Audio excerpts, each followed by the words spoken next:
একটি বড় ভুল, এটাও বিশাল বড় ভুল, সেটা হলো পানি অপচয় করা। পানি অপচয় করা, আল্লাহ মাফ করেন, এটা থেকে মুক্ত আমরা কেউই না বোধ হয় এই যুগে।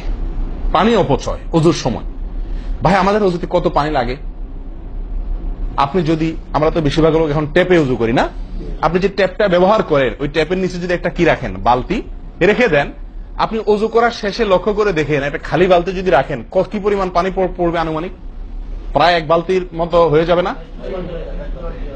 সুবহানাল্লাহ, 50-100 জন লোকের ওযুর পানি এটা। নবী সাল্লাল্লাহু আলাইহি সাল্লামের ওযুর পানির পরিমাণটুকু হাদিসে আসছে ভাই। এক গ্লাস পরিমাণ পানি দিয়ে তার কি হয়ে যেত? ওযু হয়ে যেত। এক গ্লাস পানির প্রয়োজন হতো না নবী সাল্লাল্লাহু আলাইহি সাল্লামের ওযুতে, গোটা ওযুতে। আর সেখানে এক গ্লাস তো আমাদের শুধু কিসেই লাগে? হাত ধুতেও এক গ্লাস হয় কিনা সন্দেহ, এক হাতেও হয় কিনা এক গ্লাস ধুতে সন্দেহ। ভাই হাসির বিষয় না, এটা খুব জঘন্য অপরাধ, জঘন্য অপরাধ। আল্লাহ সুবহানাহু ওয়া তাআলা কোরআনে কারীমের ভিতরে কি বলেছেন? ইন্নাল মুবাযযিরিনা কানু ইখওয়ানাশ শায়াতিন, শয়তানের ভাই। হারাম পানি অপচয় করা, পানি অপচয় করা।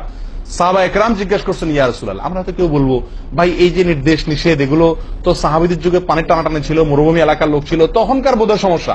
ভাই এখন তো আমাদের যুগে আলহামদুলিল্লাহ কি আছে? প্রচুর পরিমাণে পানি আছে, পানির তো অভাব নেই আল্লাহর ফজলে। আমরা কেউ হয়তো মনে করি যে অনেক পানি আছে, এখন বোধহয় আর এই এত টানাটানি করে ওযু করার প্রয়োজন নাই। আমি বলবো না ভাই, এটা ভুল। সাহাবায়ে কেরাম জিজ্ঞেস করছেন নবী সাল্লাল্লাহু আলাইহি ওয়াসাল্লামকে, ইয়া রাসূলুল্লাহ, যদি আমরা সমুদ্রে থাকি, নৌকায় যাচ্ছি, জাহাজে যাচ্ছি, সমুদ্রে পানির কোনো অভাব নাই, সেখানে পানি ব্যবহারের ক্ষেত্রেও কি আমাকে হিসাব করে করতে হবে?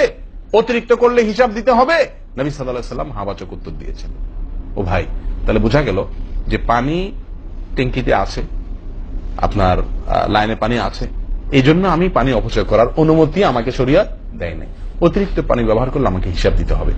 সবচেয়ে উত্তম, সবচেয়ে ভালো হয় ভাই, আপনি যদি সম্ভব হয় বদনা বা কোন জগ ইত্যাদিতে, মগ ইত্যাদিতে আপনি ওযু করেন, সবচেয়ে ভালো।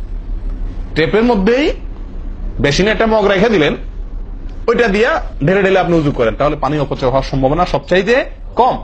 ট্যাপ ছেড়ে দিয়ে যে আমরা ওযু করি, আমরা যেভাবে ওযু করার কথা বলছি, এই যে মেসওয়াক করতে হবে, এরপরে কুলি করতে হবে, নাকে পানি দিতে হবে, আবার নাক ঝাড়তে হবে, এই কাজগুলো করতে একটা গ্যাপ হয় না? গ্যাপ, এই গ্যাপের সময় যদি আপনি টেপে ওযু করতেই হয়, তাহলে গ্যাপের সময় টেপ বন্ধ করতে হবে। আমি কি বুঝতে পারছি? গ্যাপের সময় টেপ বন্ধ করে এরপর আপনি মেসওয়াক করেন, টেপ বন্ধ করে এরপর আপনি নাক ঝাড়েন।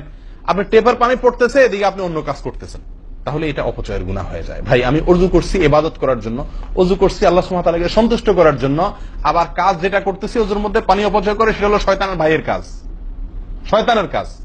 তাহলে শয়তানের কাজ করে আল্লাহকে খুশি করা যাবে ভাই? এই ওযুতে আল্লাহকে খুশি করা যাবে? এই ওযুতে আল্লাহ সন্তুষ্ট হবেন? ওযু করলে নবী সাল্লাল্লাহু আলাইহি ওয়াসাল্লাম বলেছেন, দিনে 5 বার ওযু করলে, একটা মানুষ 5 বার গোসল করলে যেরকম তার শরীরে ময়লা থাকে না, একটা মানুষ দিনে 5 বার 5 ওয়াক্ত সালাতের জন্য ওযু করলে ওই লোকের অন্তরে বা ওই লোকের ভেতরে গুনাহ থাকে না, আল্লাহ তাকে গুনাহ থেকে পরিচ্ছন্ন করে দেন, পবিত্র করে দেন, ধুয়ে পরিষ্কার করে দেন 5 বার ওযু করার মাধ্যমে। ও ভাই, ওযু আমাকে পরিষ্কার করে দিবে, আমাকে পবিত্র করে দিবে, আমাকে পরিচ্ছন্ন করে দিবে, আমাকে সাফ করে দিবে। কখন? যদি ওযুটা আমি সুন্দরভাবে করি। আমার ওযুতে যদি এত বড় ভুল হয় যে পানি অপচয় করে আমি হারামে লিপ্ত হই, গুনাহে লিপ্ত হই, তাহলে আমার সে ওযু আমাকে পরিচ্ছন্ন করবে না, পবিত্র করবে না, সুন্দর করবে না, আল্লাহকে সন্তুষ্ট করা যাবে না। প্রিয় ভাইরা, আমি আবারও বলছি, এই ভুল থেকে আমরা কেউ মুক্ত নই। আল্লাহ মাফ করুক, ইল্লা মান রাহিমা রব্বি, হাতে গোনা 2-1 ছাড়া আমরা কেউ মুক্ত নই ভাই।